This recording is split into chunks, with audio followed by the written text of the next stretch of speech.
Hey guys, good morning and welcome back to my YouTube channel. আমার নতুন একটা ব্লগে জানাচ্ছি অনেক অনেক শুভেচ্ছা।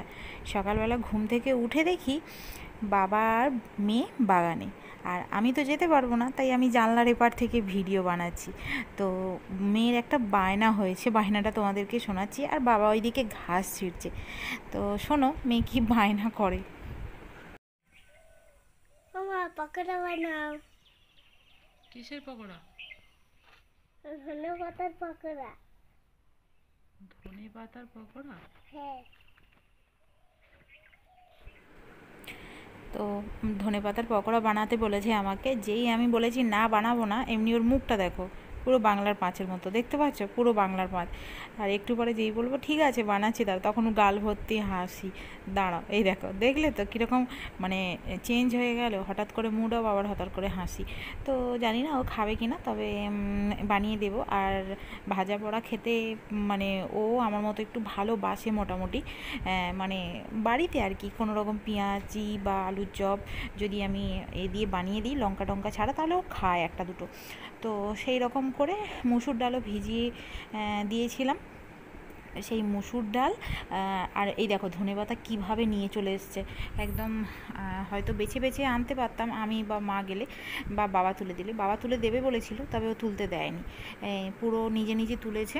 তো সেইগুলো একটু হাত বাছাই করে নিচ্ছি, কিছু পাতা শুকনো আছে, আর তো মাটি টাটি সমেত তুলে নিয়ে চলে এসছে, সেইগুলো একটু হাত বাছাই করে নিচ্ছি। এই ধনেপাতা একটা সময় আমিও কিন্তু খেতাম না, একদম ধনেপাতা দেখলে তার মানে স্বাদ হাত দূরে আমি চলে যেতাম।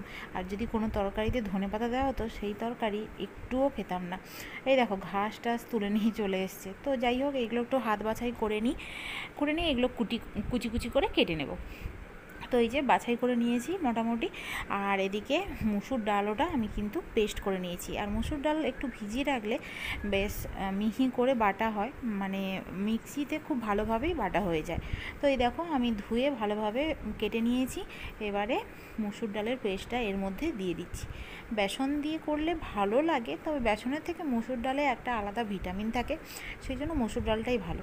যাই হোক, আমি কিছু মশলা নিয়েছি, যেমন চিনি, ধনে গুঁড়ো, জিরে গুঁড়ো, আর এটা হচ্ছে শুকনো লঙ্কা বাড়িতে ভেজে গুঁড়ো করে নিয়েছিলাম, এটা হলুদ, আর এটা নুন।